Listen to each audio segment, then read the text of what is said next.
Let me ask you something, and I want you to be brutally honest with yourself for a second. Have you ever known what you wanted? You could see it, feel it, taste it, but somehow you just couldn't get yourself to follow through?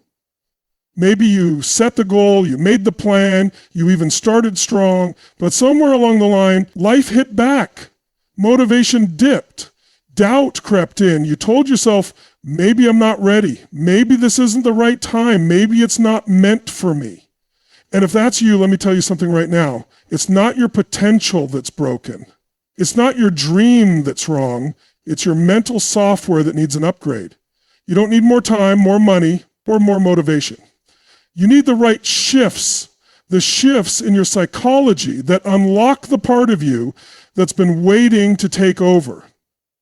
And today, I'm going to walk you through 7 mental shifts that will help you break through faster, push further, and rise higher than you ever have before.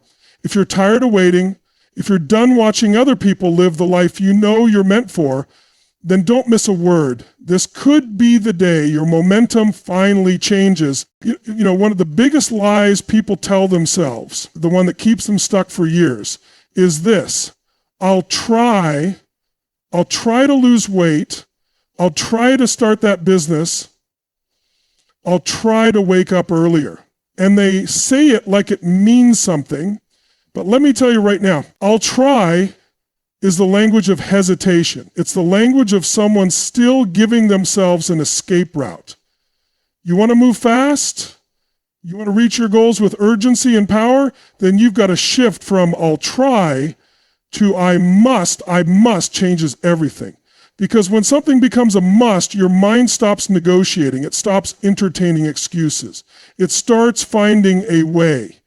Think about this. When's the last time you absolutely had to do something? Not something you should do or something that'd be nice to do, but something you were fully committed to no matter what. You didn't wait to feel motivated. You didn't overthink. You just did it. That's what happens when you tap into a must. See, we all live in alignment with our standards, not our goals, our standards. And for most people, their goals are way up here, but their standards are down here. So they try, they dabble, they talk a good game, but nothing moves because there's no internal pressure. They haven't raised the stakes. You want change? You've got to raise your standards so high that your current situation becomes unbearable. I mean that. You've got to look at your life and say, no more tolerating this. No more half effort. No more showing up at 60%. Because here's the truth.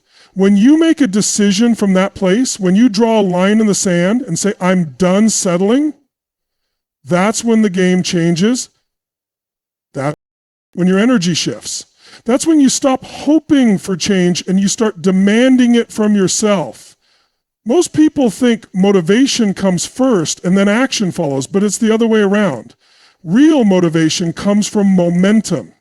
And momentum starts the moment you stop entertaining your old story and start stepping into your new identity. Let me say that again. Momentum doesn't show up before you act. It shows up when you commit at a level most people avoid. And yeah, it might feel uncomfortable. That's part of it. That discomfort you feel when you raise your standard, that's your old identity dying. That's your brain trying to pull you back into normal. But normal doesn't lead to greatness. You didn't come here for normal. You came here to push, to stretch, to become. Listen to me. If you've got a dream, if there's something in your soul that keeps tugging at you, that isn't some random thought, that's not a fantasy, that's your future calling. But you can't just wish it into existence. You've got to become the version of you that earns it. That version of you, that version doesn't try. That version doesn't negotiate with procrastination. That version wakes up hungry. That version moves with intensity. That version doesn't need to be pushed. They pull themselves forward with force because the mission matters more than the mood. You've got to decide, not kind of, not halfway, fully decide that from this moment on, you no longer dabble. You no longer flirt with your potential. You're either in or you're out. But if you're in, then it's game on. And when you get to that place, when I'll try turns into I must, When your goal becomes non-negotiable, when you stop playing small because you're scared of what people might think, that's when you start to build something unstoppable. That's when your energy changes and people around you feel it. That's when the world starts to respond to your decisions because you're finally showing up like you mean it. Doesn't just change your schedule, it changes your life. Everybody wants to win. Everybody wants the big goal, the dream business, the financial freedom, the body, the relationship, the life that makes them feel alive. But let me tell you something most people don't want to hear. You don't get what you want, you get what you work for consistently. See, people obsess over the outcome. They're fixated on the big moment, the breakthrough, the finish line. They spend so much time visualizing the dream, but they ignore the one thing that actually makes it real, the daily disciplines. Let me make this crystal clear. Your life today is the result of your habits, not your hopes. And if you're serious about reaching your goals faster, you need to stop waiting for the big moment and start winning the small moments over and over again. That's the shift from obsession with the outcome to obsession with the process, because that's where your power is. That's where the real battle is won, in the boring, unsexy, repetitive consistency of daily execution. Everybody wants to be successful until they realize success is hidden in your morning routine, in your attitude when no one's watching, in your ability to do what needs to be done, especially when you don't feel like it. See, feelings are great, but they're not reliable. If you only act when you feel inspired, you'll get nowhere. You have to train yourself to act regardless of how you feel. That's what separates the amateurs from the pros. Pros don't just perform when it's easy, they show up when it's hard, when it's raining, when they're tired, when nobody's clapping for them yet. They've made the shift. They've learned to fall in love with discipline, because that's what it takes. You've got to fall in love with the process more than the prize. You've got to find fulfillment in the practice. That's what makes you unstoppable. Not motivation, not hype, not even talent. Discipline. You want the truth? Most people already know what to do. They already know how to get in shape. They already know how to save money, build something, launch something, but they're not consistent because they're chasing the high of a breakthrough instead of mastering the habit of showing up. And listen, I'm not saying don't dream big. Dream so big it scares you, but just understand, you don't rise to the level of your dreams. You fall to the level of your systems, your rituals, your habits. That's why I tell people, don't just set goals. Build a structure, create a routine that supports the identity of the person you're becoming. Because if you don't respect the routine, you don't deserve the result. You've got to wake up with intention every day. You've got to stop leaving your progress up to chance. You've got to take control of your time, your energy, and your attention like your future depends on it, because it does. Stop thinking in terms of what do I want and start asking, who do I need to become every day to deserve that result? When you start thinking like that, everything changes. You stop waiting for motivation and start building momentum. And momentum is everything. It's the compound effect of 1,000 tiny wins. It's not sexy, it's not loud, but it's powerful. And over time, it turns you into a machine. You start stacking wins. You start building unshakable confidence, not because you're lucky, not because things magically worked out, but because you kept showing up. You trusted the process. You honored the work. And you know what happens then? The dream gets closer. The breakthrough becomes inevitable, not because you sprinted, but because you never stopped walking. That's the shift that changes everything. Fall in love with the work, win the day, and the dream will chase you. Consistency isn't just a bridge to success. It is the price of admission. Let's get something straight. You are not here to play it safe. You're not here to tiptoe through life hoping to avoid failure. That's not how greatness is built. That's how mediocrity survives. The people who move fast, the ones who actually reach their goals and blow right past them, they've made one crucial mental shift. They've stopped fearing failure, and they've started using it as fuel. Most people, they're paralyzed by it. They overthink, they hesitate, they talk themselves out of action because they don't want to feel that sting of disappointment. They're terrified of messing up, of being judged, of falling short, so they play small, they delay, they hide behind preparation, perfection, procrastination. But here's the truth. Failure is not the enemy. Fear of failure is. You've got to rewire what failure means to you, because the only way to completely avoid failure is to sit still, stay silent, and do nothing with your life. And guess what? That's the ultimate failure. When you shift your mindset, when you stop seeing failure as a personal judgment and start seeing it as a powerful teacher, everything changes. You start moving faster because you stop holding back. You start trying more, risking more, putting more of yourself into the game, not less. Let me ask you something. When did we buy into the lie that failure means you're broken or you're not enough? When did we decide that mistakes are something to avoid instead of something to leverage? The most successful people in the world aren't successful because they never failed. They're successful because they failed more often, more publicly, more aggressively, and they refuse to let it define them, because failure's not a wall, it's a door. It's not there to block you, it's there to teach you, redirect you, sharpen you. Every time you fall, there's something there for you to learn, something you couldn't have learned by just playing it safe. You have to condition your mind to see failure as feedback. That's all it is. Feedback, a message from life saying, try again, adjust, grow, go again, but smarter. That's the game.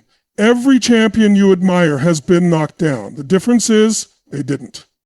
Stay down. They got back up with more clarity, more grit, and more wisdom than they had before they fell. And that's the key. It's not that you won't get hit. It's that you're going to get hit and come back stronger. You got to learn how to absorb the punch and use it to fuel your next move. But let me be real with you. This isn't a mindset you visit once and hope it sticks. This is something you build like a muscle. Every time you face a challenge, every time something doesn't go the way you planned, you've got to train yourself to say, okay, what's the lesson? What's the gift in this? Because there is always a gift. Maybe it's resilience. Maybe it's a strategy you didn't see before. Maybe it's a humbling reminder that there's more work to do, but it's never pointless. It's never just pain. That's the power of a growth mindset. When you really get this, when it's in your bones, you stop seeing setbacks as signs you're off track. You start seeing them as confirmation you're in the game. You're learning, you're growing, you're alive. And that's the edge I'm telling you right now. Stop worshiping comfort. Stop trying to look perfect. Stop waiting for the perfect plan, the perfect time, the perfect feeling. It's not coming. Start moving.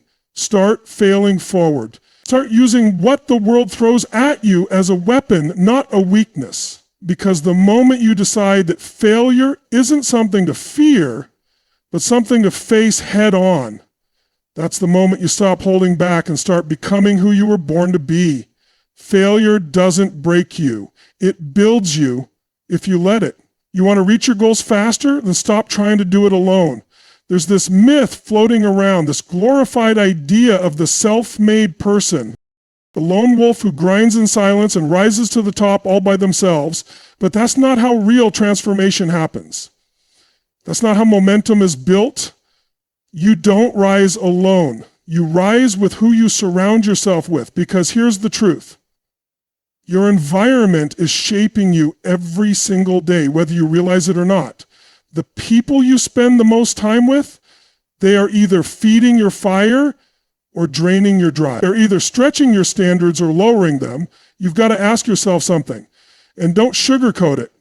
Who are you allowing to influence your mindset, your energy, your decisions?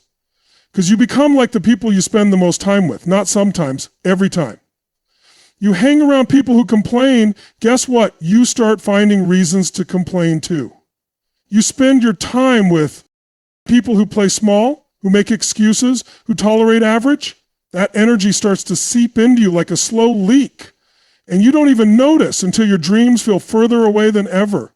But the opposite is just as powerful. When you surround yourself with people who expect more from themselves, who speak a higher language, who live with intensity, who are moving fast, you start leveling up just by being in the room. Their standards pull you up. Their energy challenges you. Their belief in themselves ignites belief in you. That's why you've got to be intentional with your circle. Stop calling everyone your friend just because you've known them a long time. Legacy is more important than loyalty.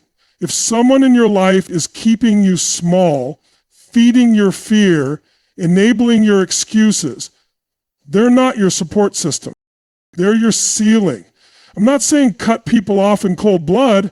I'm saying choose your proximity with purpose. You've got to build a tribe that matches your future, not your past. A group that demands the best version of you, not the comfortable version. Look, you don't need people who always agree with you. You need people who challenge you. People who speak truth into you when you're slipping. People who've already walked through the fire and can remind you what's waiting on the other side. Because sometimes you don't need a motivational quote. You need someone to look you in the eye and say, you're playing small. You're capable of more. Let's go. That's what proximity does. That's what power looks like. I'm telling you, your peer group is a mirror of your standards. If you're the smartest, most driven, most focused person in your circle, you're in the wrong circle. You're not growing. You're leading a group that can't challenge you. And if no one's pushing you, eventually you'll start pulling back. Find people who intimidate you a little, who inspire you a lot, who make you uncomfortable in the best way. Because they're operating on a level you're aiming for, spend time with winners, and their energy becomes contagious. Their habits rub off. Their belief becomes your blueprint. This is not about comparison, it's about calibration. You want to calibrate your life to the level of excellence, urgency, and execution it takes to reach your goals fast, not someday, now. Don't wait until you feel ready. Start putting yourself in those rooms now. Join that group, reach out to that mentor, go to that event, get uncomfortable, get stretched. Because growth doesn't happen in isolation. Growth is forged in connection, in accountability, in a tribe that doesn't settle. You weren't meant to walk this journey alone. You weren't meant to stay hidden in your head, second-guessing your moves. You were meant to rise, to expand, to accelerate, and the right people can get you there 10 times faster. Proximity isn't just power, it's a shortcut to your next level.